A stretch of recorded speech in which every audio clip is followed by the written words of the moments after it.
Let's move on from Burrow. The number 2 likely pick, former 5-star Chase Young. This is a guy we had ranked in the top 10, a guy who never came to any camps we didn't have a chance to see.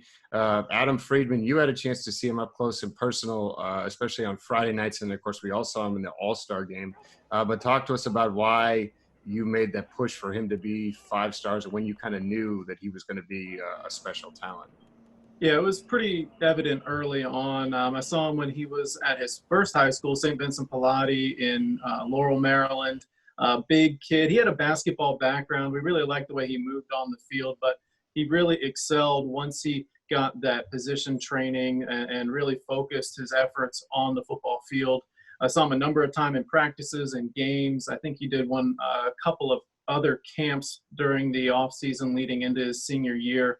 But a guy who was kind of one of those no-brainers. You see him, you watch his film for maybe a minute or two, and you're like, oh yeah, this is kind of one of those alpha type players. He played on a team with a lot of really good players, but you could tell that he was one of those guys that just stood out, and it was not a hard sell to make him a 5-star once everybody got a look at him. For the guys that were at the Army All-American game that year, what were your memories of him? I mean, we look back at the video, and he's going against a lot of first-round picks and stuff like that, and he's dominating. So I think, Josh, you were there. Gorney, were you that year as well? Yeah, I was there that year. Super aggressive kid.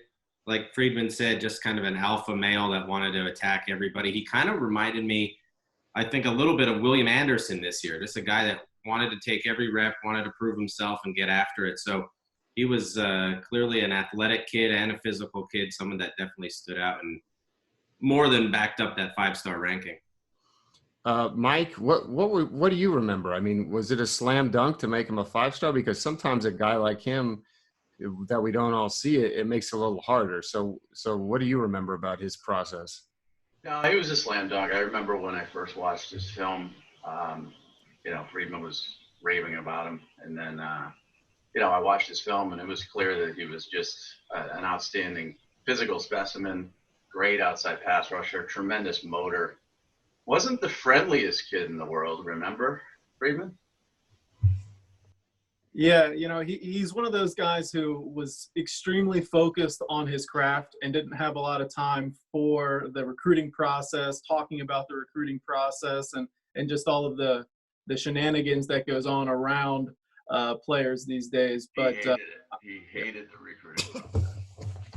He definitely did. But, being, here in the DMV, Washington, D.C. area, he always had people around him who were kind of his inner circle, people who he could trust, people he relied on. And there were a few coaches who really kind of helped take them.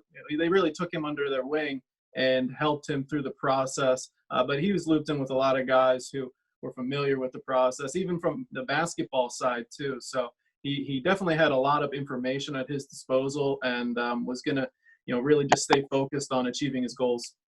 Is anyone else? He wasn't pushed. The more they push in Maryland, D.C., sometimes the more questionable the player is. And Chase Young was. Well, I think that goes for every state. Yeah, well, I like to just focus on Maryland, D.C. because they do pump up some kids, especially D.C. And this kid didn't need any of that. So it wasn't one of those things where we saw him and he was like a 4, and then we just get hammered, and then you keep watching him, and you're like, oh yeah, maybe he is a 5. He was a 5 from the start. Didn't need any of that publicity or press or anything like that.